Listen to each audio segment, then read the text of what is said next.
Viral di media sosial, Rektor Universitas Indonesia atau UI, Heri Hermansyah, diteriaki Zionis oleh ratusan wisudawan. Momen itu terekam jelas dan tersebar di media sosial. Dalam video itu, Heri Hermansyah yang tampak menggunakan toga dan jubah cuma bisa tersenyum kaku sambil mengangkat tangan. Peristiwa bermula saat sesi penggalangan donasi untuk dana abadi UI. Bukannya menyambut baik ajakan penggalangan dana itu, ratusan wisudawan lantas meneriaki Heri Hermansyah sebagai Zionis. Selain itu, penyebab Heri Hermansyah diteriaki Zionis juga tak lepas dari kebijakannya saat mengundang Prof. Dr. Peter Berkowitz dalam acara pengenalan sistem akademik Universitas Program Pasca Sarjana UI Sabtu 23 Agustus 2025 lalu. Tamu tersebut diketahui keturunan Yahudi yang diklaim sebagai pendukung gerakan Zionis. Berkowitz juga dituding mendukung gerakan invasi Zionis di Gaza, Palestina.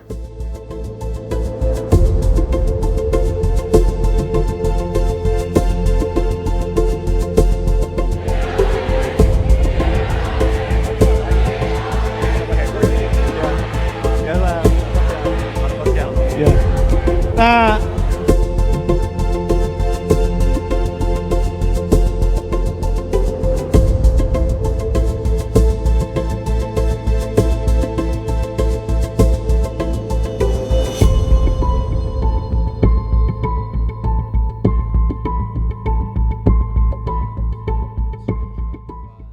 download Tribun X sekarang, menghadirkan lokal menjadi Indonesia.